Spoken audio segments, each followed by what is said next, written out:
పెడితే గొల్లడా నీ గుద్దలాడుతుంటే ఎంత మరి ఇప్పుడు నీది 9 కాదు 8.5 8.5 అన్నాడు. 9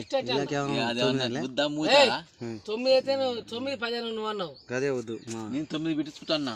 నేను ఎంతే దాస్తాను 9 అన్నావు. ముద్దలా కట్ట పెడతా 9 అయితే ఎంత దావతాని ఇస్తాడు 9 అనలే 8.5 కానీ దావత ఎంత నువ్వు 9 లేదు.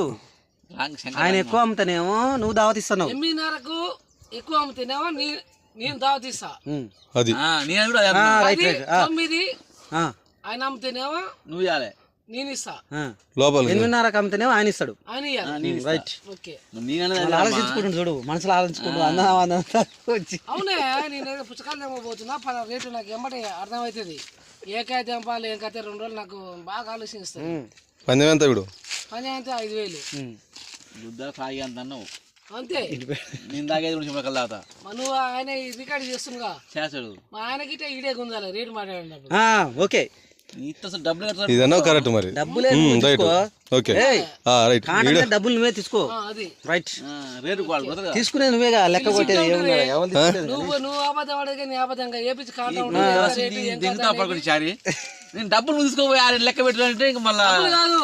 నాకు ఆడ ఏబిచి ఎంత పట్టింది ఏం కాదని మొత్తం ఏబిచి గుద్ద తెగించుకోవడం రేటు మాట్లాడేది ఉంటది కానీ రేటు కాదు. రేటు ఉంటది రేటు ఉంటది కానీ తూకం వస్తుంది. తూకం చూపిస్తా రేటు చూపిస్తుంది.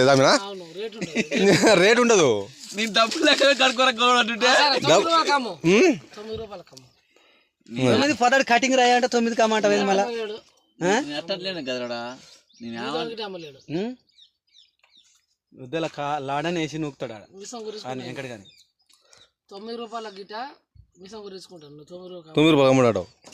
8.5 కోరుందా? 8.5 నేనే ఉంటాడు మరి. 9, 9.5, 10 అంటు నేను అయిపోయింది పని కానీ సరే ఏమైతే ఏదైనా ఎంత తాగితే హోటల్ తాగుతాడు. హోటల్ కాదు నేను మిసం గురించుకుంటాను. నువ్వు కనుక 9 రూపాయలు కాదు మొగను నల్గొండ జిల్లాలో ఇప్పుడు ఏం తాగుతున్నాయన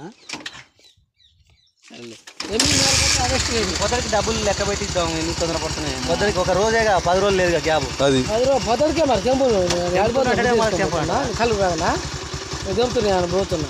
నువ్వు గుర్తు దగ్గర కూర్చోవా షార్ కాడ పంతవా గగన్ కాడ వచ్చిన డబ్బులు లెక్క కావద్దరా.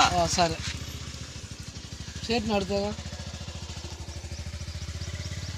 9.5 వస్తలేదు కానీ 10 ఆడబెట్టలేదు ఇంతవరకు. నిన్న 9 తెలుసా రేటు?